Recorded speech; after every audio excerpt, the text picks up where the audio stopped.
All right, now's when it starts getting real interesting. So we're going to look at our trigonometric functions on graphs.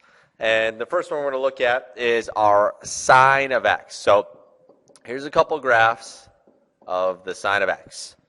Really, they're the same thing, but if you notice, one of them is in degrees, and the other one is in radians. And if you notice, the x-axis contains how far around the circle you're going. So this really contains, as you move about the circle. So movement around the circle. Where the y value is going to be determined on the coordinate. So the y value is really the coordinate. And so if I think about sine we're paying attention to which coordinate?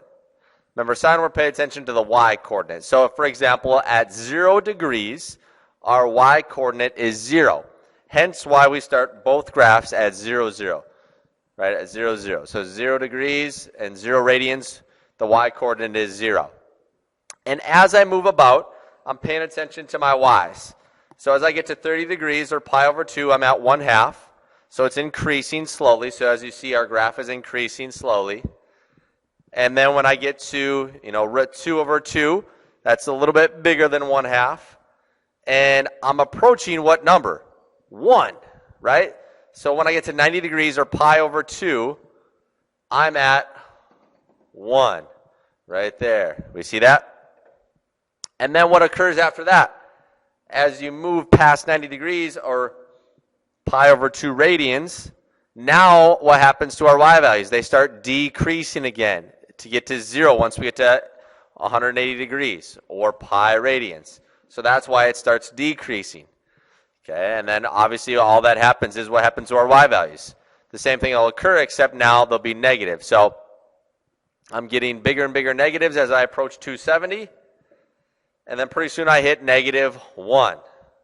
Okay, just like that. Whether I'm at 270 or 3 pi over 2, however you want to refer to, degrees or radians. And we go back, and once we get all the way around the circle, our graph ends, its period ends. So this guy would have a period of 360 degrees, or 2 pi. Okay, and I'm going to we'll show this cool link on the bottom so you can take a look on how it works interactively, I guess. So when graphing a sine wave, we want to concentrate on these 5 points. Okay, and specifically in radians, we want 0, pi over 2, pi, 3 pi over 2, and 2 pi. If we're looking at degrees, it's in increments of 90 degrees. So 90, 180, 270, and 360. So we want to know those 5 points. So basically, we want to know the point 0, 0, the point pi over 2, 1, the point pi, 0, the point 3 pi over 2, -1, and the point 2 pi, 0. So those are the points we want to memorize, basically.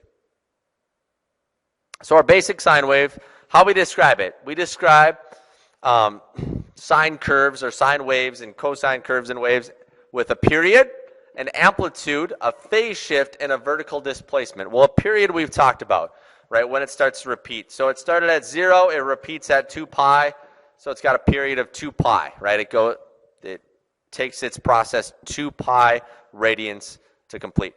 Amplitude tells how high above and how far below the midline it gets. And the midline is what cuts the wave in half. It's almost like its axis of symmetry when we think about a parabola. So if I look, it gets how high? It gets up 1, and it also goes down 1 from the midline. So the amplitude is 1. It's kind of like the absolute value from the midline. It goes up 1 and down -1. Phase shift means how far left or right. Well, it hasn't shifted left or right at all, so there is no phase shift. And vertical displacement, obviously vertical means up and down.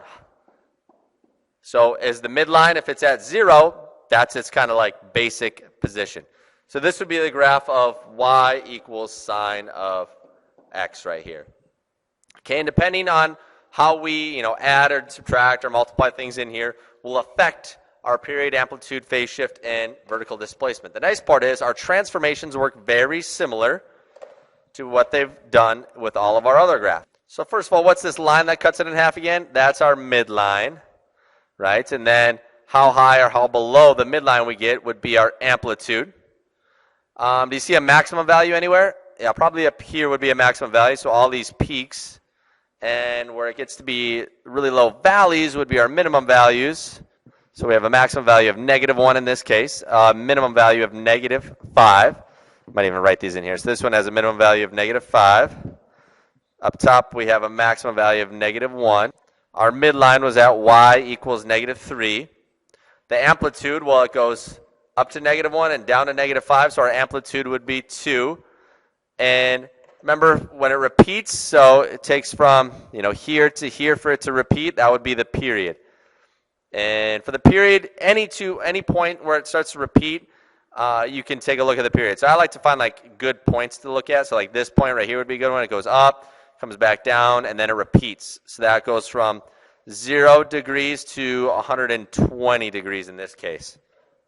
So it'd be 120 degrees would be its period. So if you notice, these guys have different amplitudes. So I got y equals sine x in red and y equals 2 times the sine of x in green. Well, what do you notice? How does it affect its amplitude? It multiplied it by 2. So this guy had an amplitude of 1. So basically with the 2, all it did was it multiplied the amplitude by 2. So it took that original 1 and multiplied it by 2 for an amplitude of 2, right? Because it goes up 2 and down 2. Well, what effect does the -2 have on it? Well, the negative should do what, you think? So this is in the red again. The negative would reflect it, reflect over the x-axis, just like it does in all of our other graphs. So if you notice, as the red, as it goes up to 1. Instead it went down to 1, but then it also had a stretch of 2, right? It got multiplied by 2, so this would also have an amplitude of 2. So it reflected over the x-axis because of the negative, and it's got an amplitude of 2. So the vertical stretch changes the amplitude. So we like to use the letter A for the vertical stretch. So whatever the A is, that happens to be your amplitude. That's how much you multiply your original amplitude of 1 by. So this would be your amplitude. So if it's 5, your amplitude is 5. If it's 1/2, your amplitude is 1/2, so on and so forth. How about this? If you notice, these guys have different periods. So if I look at the red guy, this is our y equals sine x again. That has a period of what? 2 pi. If I look from 0, 0, it goes up, comes back down, and it repeats right here at 2 pi. So a period of 2 pi. Well, what's the period of the green one? Let's find what that is. So at 0, it goes up, it comes back down, and then it repeats at pi. So this one has a period of pi. So it's technically half of the top one, correct? So if this is like our parent graph, y equals sine of x, that always has a period of 2 pi, correct? So our parent graph, y equals sine x, always has a period of 2 pi. And what happened here? It got divided by 2. So it got divided by what was being multiplied in front there. Okay, we notice that? Okay, so knowing that, could I make a guess on what this period would be without even like fully going through it? So remember, this guy has a period of 2 pi. So this guy should have a period of 2 pi divided by, what do you think? What's ever being multiplied to the x, so 1/2. Well, dividing by 1/2 is the same thing as multiplying by 2. So this guy should have a period of 4 pi, I bet, for its period. Well, if I looked at it, it starts at 0. It goes up, back down to 2 pi, and then I bet it goes down and then back up to 4 pi. So hopefully we're noticing the pattern there. So what's ever being multiplied onto the x, not out front of the sign, right? If it's in front of the sign, that's the amplitude. This divides our normal period, right? So 2 pi is the normal period. We would just divide by that. So that in this case, if I did one more, I could make a pretty good assumption here. 2 pi is the normal period. We would divide by 3. So I would have a period of 2 pi over 3. So really, it's like a third of the way, right? I'm almost dividing by that. So if this was 2 pi, it should be 1/3 of that, which if I look right there, that would be 2/3 pi distance. So to bring a variable into play, we call it b to change the stretch, the horizontal stretch that changes the period. So to remember what to do with that b, if there's a number being multiplied to the x, we just take 2 pi and divide by that horizontal stretch to find its period. So that one we have to think a little bit. We have to remember that one. Okay, we can also shift it left and right, and it works the same way. So if I put a minus pi over 2, is it going to move it right or left? It should move it right pi over 2 radians, right? Because remember, it's always the opposite sign. So 0, 0 was my initial point. So now it's going to shift that over to pi over 2, 0. So everything gets shifted over like a fourth of the way, 90 degrees, or pi over 2 in radians. So that's why I pay attention to my normal points, and then I shift them over pi over 2, those 5 key points. So we call that a phase shift when it moves left or right. So over here, plus sign, so it's moving opposite, so it should move left pi over 4. So if I look, we started at 0, 0. It should shift left pi over 4. So that's like a fourth of the way, 2 pi. And I would do that to my 5 key points. And we'll look at that in just a little bit. So a horizontal translation called the phase shift. We use the letter C. We call it x minus C. Just working our way through the alphabet here. And lastly, we can move up and down. We call that a vertical displacement. So that's going to shift our midline. So if you notice, and remember when it's outside this, you just use the sign that's with it, because normally it would be y minus 2, and when it's with the variable, it's opposite. So when it's over here plus 2, I just move my midline up 2. So in this case, what do you think this equation would be? Well, it's taking y equals sine of x, and it's moving it, would have moved the midline from y equals 0 to y equals negative 1, so it moved it down 1. So y equals sine of x minus 1. So we'll just say plus d. We'll use our next letter of the alphabet. That'll stand for our vertical displacement. It just moves that midline. So if we put them all together, this is what you need to know. A is our vertical stretch, also known as the magnitude.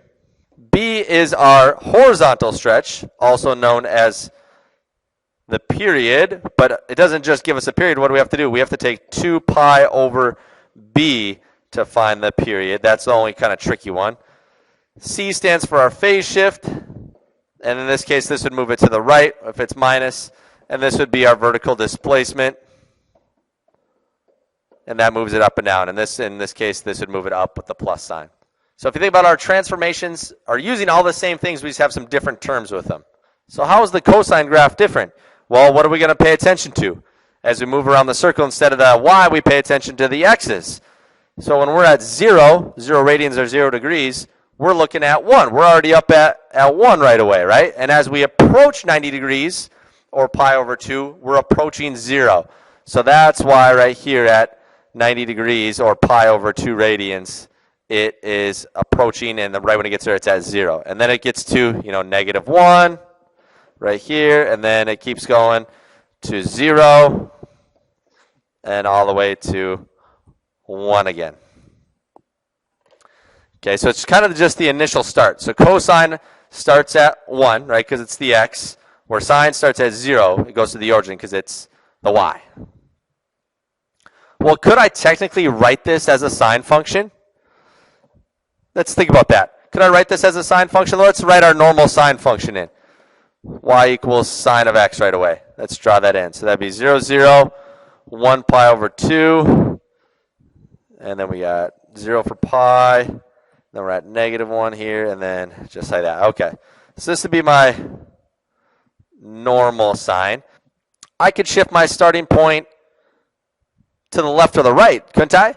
Well, if I wanted to move it to the left, how far would I have to move it to make my graph? I could move it left to right to this point, and then it would match up with that curve, right? And then my red curve would be on top of my green curve right there. So how far of a shift is that? That would have to shift it left pi over what's halfway 2 pi. So pi over 2 units. So if I want to shift it left pi over 2 units, I'd say y equals sine of x plus pi over 2. Remember, it's the opposite sign. So I could do that. Would there technically be another way to write this? What if I wanted to shift it right? Would I just shift it right there? No, because then it wouldn't match up. How far would I have to shift it? I'd have to shift it all the way over to the start when it starts to move up the hump, right? Because that's what my graph's doing right off the bat. So how far of a shift is that? That would be moving right, well, it went, pi over 2, and then pi. Also 3 pi over 2. It went right 3 pi over 2 radians. So I could also write the graph y equals sine of x minus 3 pi over 2. So there's multiple ways to write a function. So technically, this green one was cosine of x, and that would be the same as these other two. These are all the same graph. And the biggest way to do that is to pick a point that you can see the physical shift easily to find that phase shift. What about tangent? We'll just kind of cover this briefly, but tangent is really tricky. So remember with sine, it's opposite over hypotenuse, and the hypotenuse is always 1, so we just pay attention to the y. Cosine, we just pay attention to the x because it's always x over 1 for our unit circle. Well, now it's really the opposite over the adjacent, so it's the y over the x. So really we're paying attention to the sine of theta over the cosine of theta. So that's goofy. So let's look at our starting point here at the point 1, 0. So sine, we're thinking of the y. So at the start right here, for the tangent of theta, that would be, well, sine is our y value, so it'd be 0 over 1, which would be 0. So it should start at 0. What happens as I approach 90 degrees? What point is that? That would be the point 0, 1. So what would the tangent of theta be up there? That would be 1 over 0. Uh-oh, can I do that? Oh, no way. So at 90 degrees, or at pi over 2 radians, our graph is going to be undefined. So what do you think will exist there? Yep, from last chapter, it's going to have a vertical asymptote. Should have a vertical asymptote because it's undefined there. And what do I know about the values as they get really close? Well, as I barely move off the x-axis, this would be having a number that's barely bigger than 0, so 0.0001 over a number that's barely less than 1, which really gives me a number really close to 0, right? And as I approach, if I picked a point right there, as I approach 90 degrees, what happens? Now I have the top that's getting really close to 1, and the bottom that's getting really close to 0. Well, if I divide those two guys, I get a pretty big number, right? So it's going to approach infinity in the y direction. So when I look at this graph, it's going to look kind of silly here, but it should kind of make sense. So we just talked. It should start at 0, 0. Remember, it just barely gets above 0, and then as it approaches 90 degrees or pi over 2, those numbers are going to get super big in the y direction, right? Because it's 0.9999 over 0.00001, things like that. And then what happens? It's undefined at pi over 2. Well, where else would it be undefined at? Well, we just talked. Whenever the denominator is 0, and when is the denominator 0? At 90 degrees or pi over 2, and also at 270. So 3 pi over 2. So we'd have vertical asymptote, so it's undefined. Right? And then it shoots it down from the negative direction, because now we have negatives, and it moves it back up. So this would be our y equals tangent of x. So that one's kind of crazy. So this would have a period of pi, because if we look here to here, it takes pi radians for it to repeat. It has no amplitude because it goes on forever. And asymptotes occur when the cosine is 0. So at pi over 2 are 90 degrees, and at 3 pi over 2 are 270. So steps for graphing. What we want to do is we want to find the amplitude first. And then find the period of the graph. And we want to divide the period into 4. And then we want to locate those key points. Then we'll find the vertical displacement and find the phase shift. And then we'll graph our 5 key points from these first ones that we plotted. So let's do one example. So we want to find the amplitude first, which we got as 2. And then we also want to know the period. Well, there's nothing being multiplied here onto my x. So the period is still 2 pi. And we want to break it into periods of 4. So I'm going to take 2 pi. So I'm going to take 2 pi over 4, which is really pi over 2. Okay, so every pi over 2, I'm going to go up 2 and down 2, right? So that pi over 2, I'm going to go, it's got a magnitude of 2 now instead of 1. And then we go over to pi, so it's back to 0. Then at 3 pi over 2. We go down to -2 and then back to 0 again. So that's where we're at. Then we also have to apply this phase shift as well. So the phase shift is going to move it right pi over 4 units, or radians as well. So take my first point, I'm going to shift it over to pi over 4. So right here, shift this guy over pi over 4, shift this guy pi over 4 over, and shift this guy pi over 4. So you're moving like halfway in between those pi over 2's increments. And then I should be able to graph it in. So it should come up like this, and, oh, forgot this one, and down, and back up like that. Okay, and so I only need to see one period of this. You don't have to do it a bunch of times and make more work for yourself, but just be careful how you do that. You might have a different thought process, but that's the one that's kind of easier, the easiest way for me. The amplitude, then the period, break it up, put those points, shift the points, kind of like that.